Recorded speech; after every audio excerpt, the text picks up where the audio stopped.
Hey Fox, hello and welcome to this YouTube channel. In this video, I'm gonna teach you how to fix new hard drive not showing up in Windows 11.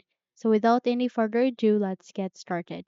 The very first thing that you need to do is try to unplug the USB hard drive.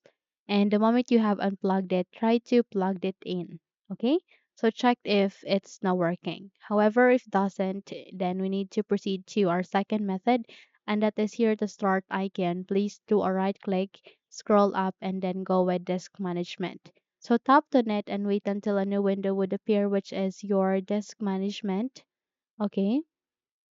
And here at the disk management, please proceed to the hard drive that is not working, but it's is showing, but it is marking here unallocated. So please do a right click and go with new simple volume. Click on next in this window and click on next once again. So you can also change the drive letter that you want to go with. Okay, and click on next once you have set it. And here under the file system, you can choose between FAT32 or NTFS. And you can also set the volume label that you want to go with, either USB or leave that into a new volume label. Once done, click on next and review the selected following settings. Okay, so just have to review in order to avoid any error. Okay, so click on finished once you have reviewed it, and there you have that.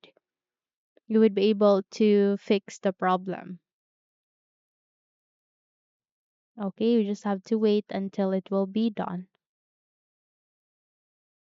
So there you have that. It's healthy in a primary partition. Okay.